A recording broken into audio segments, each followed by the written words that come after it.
सिन्हा का बड़ा बयान सामने आया।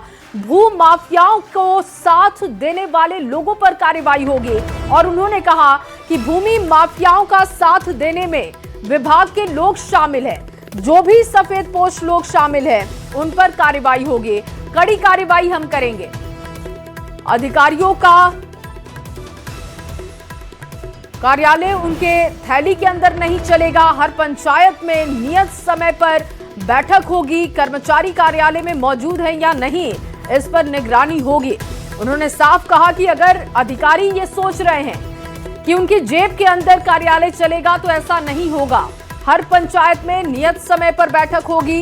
कर्मचारी कार्यालय में मौजूद हैं या नहीं, इस पर भी हमारी निगरानी होगी। भू माफियाओं का साथ अगर सफेदपोश लोग दे रहे हैं, अधिकारी दे रहे हैं, तो फिर उन पर कड़ी कार्रवाई होगी। ऐसे लोगों पर हम कार्रवाई करेंगे, उन पर हमारी नजर है। और माफियाओं का साथ विभाग के लोग दे रहे हैं, ये बात भी उन्होंने कही है। रवि एस नारायण ज्यादा जानकारी के साथ जुड़ चुके हैं। रवि, विजय सिन्हा ने बहुत बड़ा बयान दिया कि विभाग के अंदर के लोग साथ दे रहे हैं भू माफियाओं का, ऐसे में कार्रवाई की जाएगी। और क्या बड़ी बातें उन्होंने कही? देखिए, विजय सिन्हा जो हैं वो भूमि राजस्व विभाग के मंत्री होने के पदभार ग्रहण करने के बाद ये पहली बार जो है प्रेस कॉन्फ्रेंस कर रहे थे और इससे पहले तमाम विभाग की उन्होंने समीक्षा की है। और समीक्षा में उन्होंने बताया है कि कई बातें जो हैं वो निकल करके सामने आई हैं, खास करके जो दाखिल खारिज है और दाखिल खारिज के साथ साथ जो परिमार्जन है, जो लोग अपने कागजातों को लेकर के परेशान रहते हैं, उसमें ऐसी बातें सामने है कि कई आवेदन जो है वो लगातार दिए जाते हैं, लेकिन आवेदन जो है वो उसको कैंसिल कर दिया जाता है, रद्द कर दिया जाता है। किसी दूसरे की जो जमीन है उसके कागजात जो हैं उस पर चढ़ा दिया जाता है। तो उनका ये भी बातें सामने है कि कई लोग जो हैं उसमें विभाग के या इस डिपार्टमेंट के जो लोग हैं उनकी मिली भगत से ये होता है, तो उस पर कड़ी कार्रवाई उन्होंने निर्देश दिया है। इनका कहना है कि अगर कहीं से भी अगर ये खबर मिलती है, अगर पता चलता है, तो उस पर सीधी और कड़ी कार्रवाई जो है वो की जाएगी। यहाँ देखा जाता है कि कई जो कर्मचारी है अपने पंचायत भवन में या तमाम जगहों पे जो है भूमि सुधार को लेकर के जहाँ बैठना है वहाँ नहीं बैठते हैं। अब कंट्रोल एंड कमांड सिस्टम जो है वो बनाया जाएगा और जो मुख्यालय में होगा और यहाँ से निगरानी होगी कि जो कर्मचारी या जो तमाम जो अधिकारी। ठीक है रवि, आप हमारे साथ बने रहिए। विजय कुमार सिन्हा का पूरा बयान अपने दर्शकों को सुनवाते हैं। और देखिए, विजय कुमार सिन्हा की तरफ से बयान दिया गया और उन्होंने कहा कि अगर कोई अधिकारी ये सोचता है कि उनकी जेब में कार्यालय चलेगा तो फिर अब ऐसा होने वाला नहीं है। इसके साथ साथ उन्होंने भू माफियाओं को भी चेता दिया है कि कड़ी कार्रवाई की जाएगी। पूरा बयान आपको सुनवाते हैं। कार्रवाई तो हम लोग करेंगे ही, ऐसे लोगों को सूचीबद्ध करेंगे कि ये भू माफिया का जो गैंग है उस गैंग में हमारे विभागीय किन पदाधिकारियों की भी भागीदारी या कर्मचारियों की है और इसके पीछे कौन सफेदपोश लोग हैं जो ऐसे लोगों को संरक्षित कर रहे हैं। क्योंकि ये बीमारी को खत्म करना है तो इसके जड़ तक, ताकि संरक्षण किस स्तर पर है और किन लोगों का इन्वॉल्वमेंट है। कर्मचारी को हमने कहा है कि अपने निर्धारित पंचायत में ही बैठेंगे, ये बहानाबाजी नहीं चलेगा।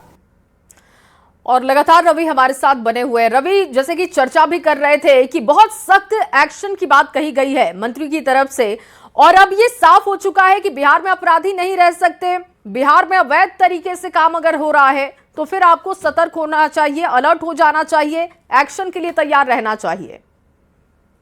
जी बिल्कुल, और जिस अंदाज में उन्होंने सख्ती के साथ निर्देश जारी किया है, वहाँ पे उनके मुख्य सचिव सहित तमाम अधिकारी थे, उनकी मौजूदगी में उन्होंने सख्ती के साथ कहा है कि कोई भी अधिकारी हो, छोटा कर्मचारी से लेकर के बड़ा अधिकारी, अगर इसमें शामिल रहता है तो उस पर कड़ी कार्रवाई की जाएगी।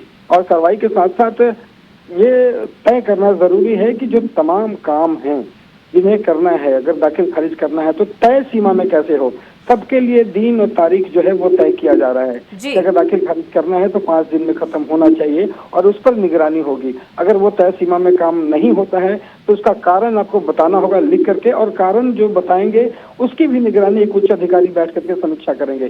तो कोशिश इस बात की है कि भूमि सुधार को लेकर के जो मजबूती से कदम उठाया जाए, क्योंकि तमाम जो विवाद है, बड़े विवाद, वो भूमि के कारण होते हैं। मुख्यमंत्री भी लगातार इस बात को कहते हैं। बिल्कुल, और ये साफ भी किया गया है रवि की जिम्मेदारी और जवाबदेही अब तय होगी। बहुत शुक्रिया आपका तमाम जानकारी के लिए। आगे बढ़ते हुए एक और बड़ी खबर आपके सामने रखने जा रहे हैं। देखिए, आरटीआई की रिपोर्ट में बड़ा खुलासा हुआ है कि बिहार और केंद्र सरकार के कई नेता ऐसे हैं जो दो तरीके से पैसे ले रहे हैं। एक साथ वेतन पेंशन दोनों ली जा रही है। ये देखिए, बड़ी जानकारी आई है। एक साथ वेतन पेंशन लेने वाले कई नेताओं के नाम सामने आ चुके हैं। वेतन पेंशन साथ लेना नियम के खिलाफ है, कार्रवाई हो सकती है। इसमें कुल 8 नेताओं के नाम शामिल बताए जा रहे हैं, जिसने राजनीतिक गलियारों में खलबली मचा दी है। और बीजेपी के सतीश चंद्र दूबे का नाम है, विजेंद्र यादव, उपेंद्र कुशवाहा, ये तमाम नेताओं के नाम आपको बता रहे हैं जो वेतन और पेंशन दोनों ले रहे हैं। आरटीआई की रिपोर्ट में बड़ा खुलासा हुआ है और ऐसे में देखिए, जब इस पर जांच बिठाई जाएगी तो नेताओं की मुश्किलें बढ़नी तय है। राजनीतिक गलियारों में खलबली की हलचल, खलबली की तस्वीरें दिख रही हैं। इसमें देखिए, जो नाम है नीतीश मिश्रा, संजय सिंह का भी नाम शामिल है। 8 नेताओं के नाम सामने आ चुके हैं। सतीश चंद्र दूबे है, विजेंद्र यादव है, उपेंद्र कुशवाहा है। ये तमाम नाम हम आपको बता रहे हैं और 8 नेताओं के नाम जिनकी जानकारी साझा की गई है, ये लिस्ट आप देख सकते हैं, जिसमें सतीश चंद्र दूबे का नाम है, विजेंद्र यादव हैं, उपेंद्र कुशवाहा हैं, आरजेडी के नेता भोला यादव समेत 8 नेताओं के नाम हैं। पेंशन और वेतन को लेकर नियम बहुत साफ है और अगर ये वेतन और पेंशन दोनों ले रहे हैं तो फिर इनके खिलाफ किस तरीके का एक्शन होता है, ये भी देखना होगा। और वहीं आरटीआई में राज्यसभा सांसद उपेंद्र कुशवाहा का नाम भी है और इस पर उन्होंने अपनी प्रतिक्रिया दी है। उनका बयान सुनवाते हैं और वो बयान भी आपके सामने रखेंगे। दरअसल ये बड़ा खुलासा किया गया है आरटीआई के तहत। इसमें ये जानकारी सामने रखी गई है कि वेतन और पेंशन लेने वाले नेताओं की लिस्ट में उपेंद्र कुशवाहा का नाम भी शामिल है। इस पर उनका रिएक्शन क्या है, उनका बयान क्या है, आपको सुनवाते हैं। से ज्यादा यह बात गलत है, बेबुनियादी बात है। पेंशन और सैलरी किसी हाउस से एक साथ लेने का प्रोविजन नहीं है। यह बात हर कोई जानता है, स्वाभाविक रूप से मुझको भी जानकारी है। पेंशन हमने ली है तब जब किसी हाउस में मेंबर नहीं रहे हैं, उस पीरियड में जरूर हमने पेंशन ली है। कई मौका आया 2005 के बाद, जब हम कभी हाउस में रहे, कभी नहीं रहे, तो जब नहीं रहे तो पेंशन हमने ली है। और जब किसी हाउस में सदस्य बन गए तब वहां से हमने सैलरी लिया है, उस पीरियड में हमने पेंशन नहीं ली है। आज भी हम राज्यसभा के सदस्य हैं तो सैलरी हम राज्यसभा से ले रहे हैं। स्वाभाविक रूप से जिस दिन राज्यसभा की सदस्यता मेरी हुई उस दिन से पेंशन बंद हो गई। तो यही चला है, जब जब सैलरी तब पेंशन नहीं, जब सैलरी नहीं तब पेंशन। और वहीं आरटीआई के खुलासे के बाद जेडीयू सांसद रामप्रीत मंडल ने कहा कि पद पर रहते हुए पेंशन नहीं लेना चाहिए और इसके साथ ही उन्होंने ये भी कहा कि उपेंद्र कुशवाहा ने भी पद पर रहते हुए पेंशन नहीं ली। सांसद ने ऑलरेडी क्लियर कर चुके हैं कि पद पर रहते हुए उन्होंने नहीं लिया है। जब पद पर वो नहीं थे तब उन्होंने अपना पेंशन लिया है, तो इसमें कोई गलत बात नहीं, कानूनी प्रावधान है। और मैं भी सहमत हूँ कि जब पद पर नहीं रहे तो माननीय सांसद हो चाहे माननीय विधायक हो, उनको लेना चाहिए। और मेरी आपस में मेरी सहमति है कि लोगों को बुढ़ापे में यह मिलना चाहिए। तो आरटीआई के खुलासे के बाद जेडीयू के वरिष्ठ नेता केसी त्यागी ने वेतन और पेंशन साथ लेने के मुद्दे पर नेताओं को स्पष्टीकरण देने की नसीहत दी है। उन्होंने कहा कि इसे अनावश्यक और गैर जरूरी मैं मानता हूं, इसे नैतिक नहीं मानता। जब सांसद, विधायक और मंत्री हैं और पेंशन भी ले रहे हैं, हमें खुशी है कि उपेंद्र कुशवाहा जी ने अपने आप को इससे दोष मुक्त किया। अनावश्यक और गैर जरूरी मानता हूं। जब आप सांसद हैं और विधायक हैं या मंत्री हैं और उसके साथ साथ आप पेंशन भी प्राप्त करते हैं, तो मैं इसको नैतिक कार्य नहीं मानता। आरटीआई का जो खुलासा है, मैं चाहता हूं उसके बाद सभी माननीय सदस्य चाहे किसी भी दल के वो अपना स्पष्टीकरण दें। मुझे प्रसन्नता है कि कुशवाहा जी ने अपने आप को इससे दोष मुक्त किया है। तो आरटीआई के खुलासे के बाद राजनीतिक बयानबाजी भी तेज है। लगातार बयान आ रहे हैं सामने, आपको सुनवाते हैं। वेतन और पेंशन कोई अनैतिक लाभ नहीं है। बल्कि कानूनन अधिकार है। देश में जो भी माननीय सदस्य पेंशन प्राप्त कर रहे हैं वह उनके पूर्व कार्यकाल की सेवा का वैधानिक हक है और वर्तमान में जो वेतन मिलता है वह सक्रिय जनप्रतिनिधि होने की जिम्मेदारियों के साथ जुड़ा हुआ है। यह दोनों चीजें पूरी तरह नियमों और संवैधानिक प्रावधानों के तहत दी जाती है। जिस व्यवस्था को देश की संसद और विधानसभाओं ने खुद तय किया है उसी का पालन हो रहा है। इसमें किसी प्रकार की अनियमितता या गलत लाभ लेने का सवाल ही नहीं उठता है। वेतन के साथ साथ पेंशन लेना नियमानुकूल है कि नहीं, ये जांच का विषय है। फौरी तौर पर किसी पर आरोप लगा देना, चूंकि वो सभी लोग भाजपा के ही लोग हैं तो मैं आरोप लगा दूं, मुझे उचित नहीं लगता। अगर नियमानुकूल है तो फिर किसी को आपत्ति नहीं होनी चाहिए, और अगर नियमानुकूल नहीं है तो फिर रिकवरी की प्रक्रिया भी शुरू करनी चाहिए। ये नहीं कि चूंकि भाजपा के लोग हैं, देश को लूट रहे हैं तो रिकवरी ना हो। माननीय विधायक और माननीय सांसद वेतन भी उठा रहे हैं, पेंशन भी उठा रहे हैं, और इस संबंध में जो आरटीआई से जानकारी प्राप्त हुई है उसी के आधार पर सारे मामले सामने आए हैं। इस मामले पर तथ्यात्मक रूप से जांच होनी चाहिए, और जो भी इस मामले में इस तरह के कृत्यों में शामिल हैं उनको कहीं ना कहीं ये बात स्पष्ट करना चाहिए।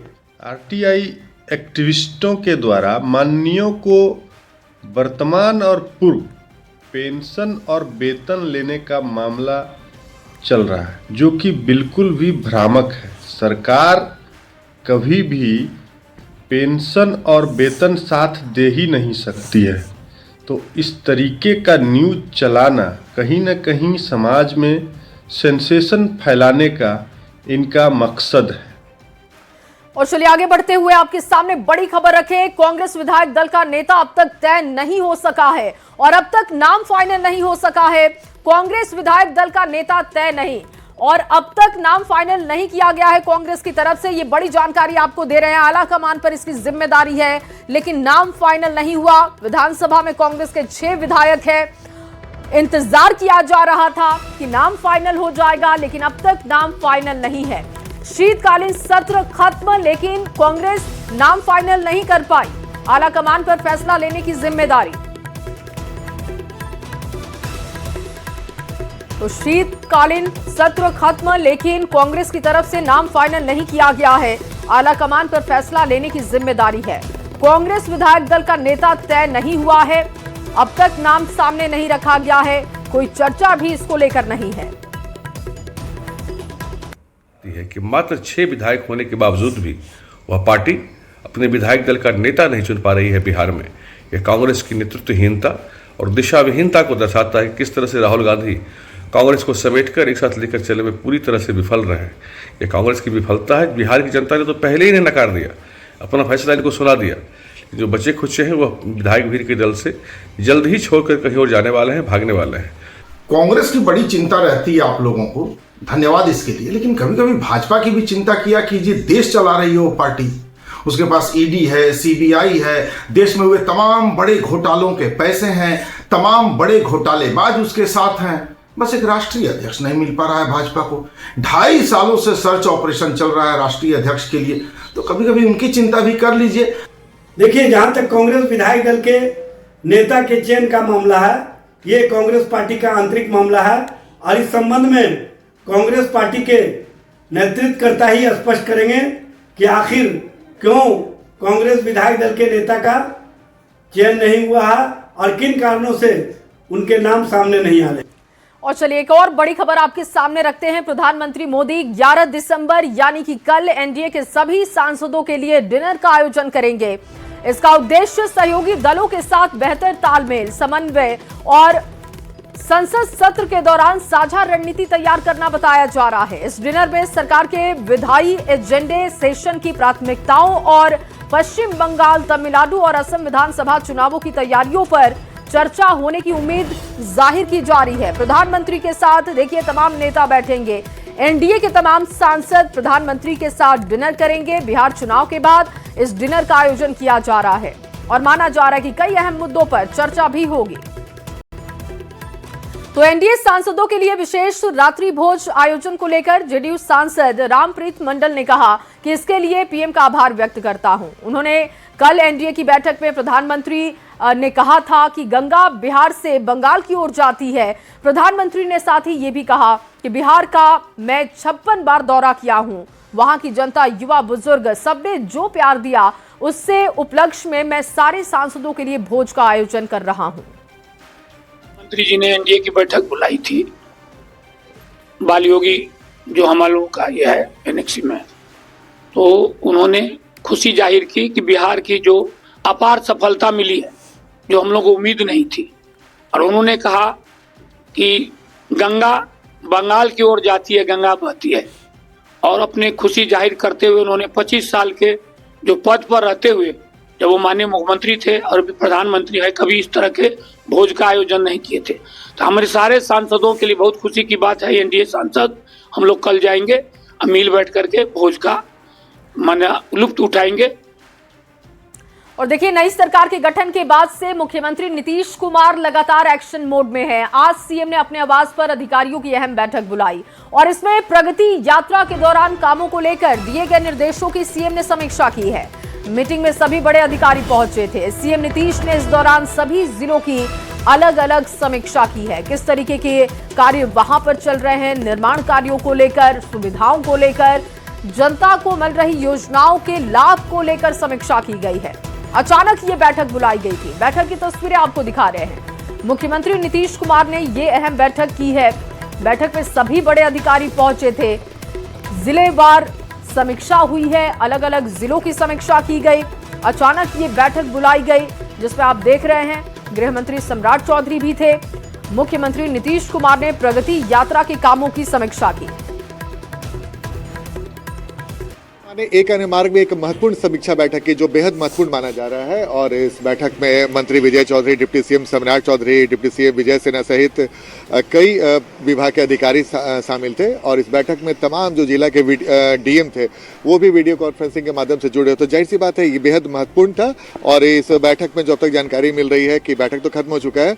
बैठक में प्रगति यात्रा के दौरान मुख्यमंत्री ने जो भी घोषणाएं की थी उसकी पूरी जानकारी अधिकारियों से मांगी, जिला अधिकारियों से मांगी है कि किस तरीके से आपके क्षेत्र में काम चल रहा है, उसकी पूरी जानकारी दीजिए और अभी की वर्तमान स्थिति क्या है। इसके अलावा मुख्यमंत्री ने अधिकारियों से साफ साफ कहा है कि जिले में जहां भी प्रगति यात्रा के दौरान काम करने की घोषणा की गई, समय सीमा के अंदर सभी कामों को पूरा कर दें। साथ ही मुख्यमंत्री ने यह भी कहा है कि कहीं भी काम में कोई कोताही नहीं बरती जानी चाहिए और उसके गुणवत्ता से कभी एक भी पैसा समझौता नहीं करना है। तो जाहिर तौर पे मुख्यमंत्री ने प्रगति यात्रा के दौरान जो भी घोषणा की, समय सीमा के साथ साथ गुणवत्ता को लेकर उन्होंने अधिकारियों को साफ साफ निर्देश दे दिया और अधिकारियों ने भी उन्हें पूरी जानकारी दी कि अभी तक जो प्रगति यात्रा के दौरान घोषणा की गई थी उसमें काम कहाँ तक पहुँचा है और काम कब तक खत्म होगा। जाहिर तौर पर मुख्यमंत्री प्रगति यात्रा के दौरान जो भी उन्होंने घोषणाएं 50,000 करोड़ से ज़्यादा की थी उसको लेकर लगातार अलर्ट मोड में, लगातार मुख्यमंत्री जगह जगह जाकर समीक्षा भी कर रहे हैं। और इस बार वीडियो कॉन्फ्रेंसिंग के माध्यम से पूरे बिहार में डीएम को ये निर्देश देने से साफ हो जाता है कि मुख्यमंत्री प्रगति यात्रा के दौरान जो उन्होंने घोषणाएं की थी उसको लेकर वो जरा भी समझौता करने के मूड में नहीं और जल्द से जल्द वो काम पूरा करवाना चाहते हैं और उसके गुणवत्ता के साथ, ताकि जनता को उसका बड़ा फायदा मिल सके। आनंद अमृतराज, न्यूज 18 नेटवर्क, पटना। और वहीं बिहार में पंचायत चुनाव की तैयारियां तेज हो चुकी हैं और इस बार ईवीएम से चुनाव हो सकते हैं, इस बात को लेकर जानकारी है, जिसे लेकर पंचायती राज मंत्री दीपक प्रकाश ने कहा कि इससे नतीजे जल्द आएंगे, पूरी प्रक्रिया पारदर्शी होगी। चुनाव सितंबर और अक्टूबर में होने की संभावना है। इस व्यवस्था से पंचायत प्रतिनिधियों में भी काफी उत्साह है। मौजूद हैं दीपक प्रकाश, पंचायती राज मंत्री। सर, आप मंत्री बने, पहली बार पंचायती चुनाव 2026 में होने वाला है। एक विधानसभा लोकसभा के बाद एक बड़ा चुनाव माना जाता है, कितनी बड़ी चुनौती, और इस बार ईवीएम से होने वाला है तमाम चुनाव। जी बिल्कुल सही, चुनाव सही समय पे होगा, सारी तैयारी चल रही है उसके लिए। कई नई टेक्नोलॉजी का इस्तेमाल होने वाला है इस बार। मल्टी पोस्ट ईवीएम का इस्तेमाल होगा। इससे जैसे 6 पदों पे चुनाव होता है तो एक कंट्रोल यूनिट होगा, उसके साथ ही सारे 6 बैलेट यूनिट कनेक्टेड रहेंगे, तो काफ़ी सहूलियत भी होगी, समय भी कम लगेगा और गिनती में कुछ गड़बड़ी की जो आशंका रहती है लोगों को वैसे भी नहीं रहेगी। उसके अलावा और भी गिनती को ज़्यादा विश्वसनीय बनाने के लिए, मतगणना विश्वसनीय हो उसके लिए ऑप्टिकल कैरेक्टर रिकग्निशन की टेक्नोलॉजी रहेगी। उसमें मैनुअल गिनती तो होगी जिस तरीके से पहले होते रही है ईवीएम से, लेकिन साथ साथ कैमरा का भी इस्तेमाल किया जाएगा गिनती करने के लिए। तो कई सारी नई टेक्नोलॉजी का इस्तेमाल हो रहा है। चुनाव प्रक्रिया पूरी तरह से फ्री एंड फेयर है, विश्वसनीय रहे। ये थे हमारे पंचायती राज मंत्री दीपक प्रकाश। आनंद अमृतराज, न्यूज 18 नेटवर्क, पटना। और वहीं बिहार म्यूजियम में पुरानी पेंटिंग और धरोहर को सुरक्षित किया जा रहा है। वहां एक लैब तैयार हो रहा है। सैकड़ों साल पुरानी पेंटिंग को भी संरक्षित करके नए तरीके से तैयार किया जा रहा है। ये लैब पहली बार बिहार में स्थापित किया गया। कैसे ये लैब काम करता है, जायजा लिया है संवाददाता विनीता मिश्रा ने। बिहार म्यूजियम में पहली बार कलाकृतियों को संरक्षण करने का काम शुरू हो गया है। बिहार म्यूजियम में यहाँ देख सकते हैं बिहार का पहला लैब तैयार किया गया है, जहां पर पूरे बिहार की जितनी भी कलाकृति होगी उसे संरक्षित किया जाएगा। संरक्षण का मतलब अगर उसकी स्थिति खराब है तो उसे रिपेयर किया जाएगा, साथ ही उसकी उम्र बढ़ाई जाएगी। बहुत रेस्पेक्ट है इस चीज़ को लेके और हमें बहुत खुशी है कि ये लैब का शुरुआत ही हमने अपने काम को लेके शुरू किया है। तो अभी कितनी पेंटिंग्स है जिसकी रिपेयर कर रहे हैं? ये 111 पेंटिंग है, तो ऑलमोस्ट ये ख़त्म ही होने को है। ये कार्य हमारा समापन की हो रही है, क्योंकि इसमें ज़्यादा फिजिकली ऐसा डैमेज नहीं था। थोड़े बहुत टेप्स वगैरह जो पीछे की तरफ लगा रखे थे, थोड़े बहुत टीयर वगैरह मेंट वगैरह हुआ है। स्टेन वगैरह थोड़े बहुत देख पाएंगे आप, तो ये स्टेन वगैरह का कुछ था तो वो हमने केमिकली ट्रीट कर दिया है। तो दिस इंटायर प्रोजेक्ट कह सकते हैं मिथिला पेंटिंग का ऑलमोस्ट ख़त्म होने के कगार पे है। देन इसके बाद हमारे पास आता है दूसरा लॉट डैनियल प्रिंट का, जो आप देख पा रहे हैं। ये कलेक्शन ऑलमोस्ट बिहार म्यूजियम के पास 15 से 18 कलेक्शन है। बहुत इंपॉर्टेंट डैनियल प्रिंट्स हैं, तकरीबन 200 से 250 साल पुराना काम है ये। कि लगभग 200 से 250 साल पुरानी ये पेंटिंग्स है और इसी को सही करने के लिए, संरक्षित करने के लिए ये बिहार म्यूजियम में हाईटेक लैब बनकर तैयार है। काम भी शुरू हो गए हैं। कई सारे ऐसे इनके पास सामान है, उन सामानों से जांच करने के बाद पता चल जाती है कि पेंटिंग्स में खराबी क्या है। जो भी हमारी और अब बात एक अच्छी खबर की। भारत के लिए गर्व का क्षण है, क्योंकि यूनेस्को ने भारत के प्रमुख पर्व दीपावली को अपनी अमूर्त सांस्कृतिक धरोहर की सूची में शामिल कर लिया है। ये फैसला यूनेस्को की अंतर्राष्ट्रीय समिति की बैठक में लिया गया है, जिसमें भारत की सांस्कृतिक पहचान को वैश्विक स्तर पर नई मान्यता मिली। ये पर्व भारत की आध्यात्मिकता, विविधता, सामाजिक एकता को दर्शाता है। यूनेस्को का ये कदम भारतीय परंपराओं को संरक्षित करने और विश्व भर में उनके महत्व को बढ़ाने के लिए मदद करेगा। और देखिए, यूनेस्को के फैसले पर प्रधानमंत्री मोदी ने एक्स पर पोस्ट किया और कहा कि भारत और दुनिया भर के लोग उत्साहित हैं। हमारे लिए दीपावली हमारी संस्कृति और लोकाचार से बहुत गहराई से जुड़ी हुई है। ये हमारी सभ्यता की आत्मा है। ये प्रकाश और धार्मिकता का प्रतीक भी है। यूनेस्को की अमूर्त विरासत सूची में दीपावली के शामिल होने से इस त्योहार की वैश्विक लोकप्रियता और भी बढ़ जाएगी। प्रभु श्री राम के आदर्श हमें अनंत काल तक मार्गदर्शन देते रहेंगे।